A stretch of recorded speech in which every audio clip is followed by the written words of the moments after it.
wild bees are in serious decline, yet they're necessary for a variety of crop pollination.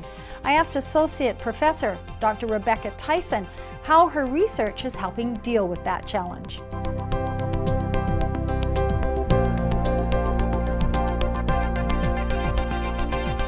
I started working with honeybees, we know a lot more about them, but discovered that not only are honeybees in decline, but wild bees are also in decline.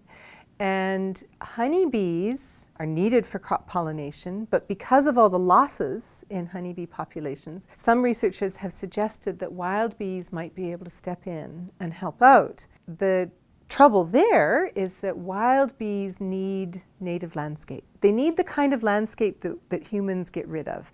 They need the messy bits of the garden where there's no mulch covering it, there's a bit of bare ground and they can build a nest.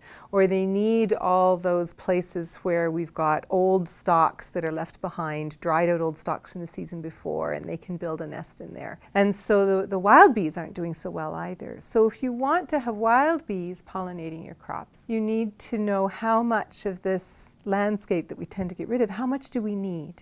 And if you do save it, how much pollination can they do? How much pollen can they move around? What is the level of service they provide? Oh.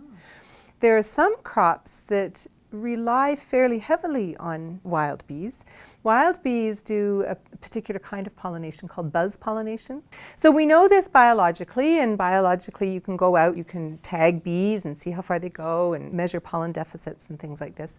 But the landscape question, how much native landscape do I need to save in order to get the fruit set that I want, is harder to answer. So I've got this model for how honeybees move and move pollen around. I want to adapt that to wild bees. I've started working on that. The differences are that honeybees are carried around by humans. So the humans bring the honeybees to the crop, whereas the wild bees have to find it. They don't get moved around. Mathematically, the modeling is a little bit different. I have to include a few other aspects of behavior, including finding the flowers and traveling from the flowers back to the hive.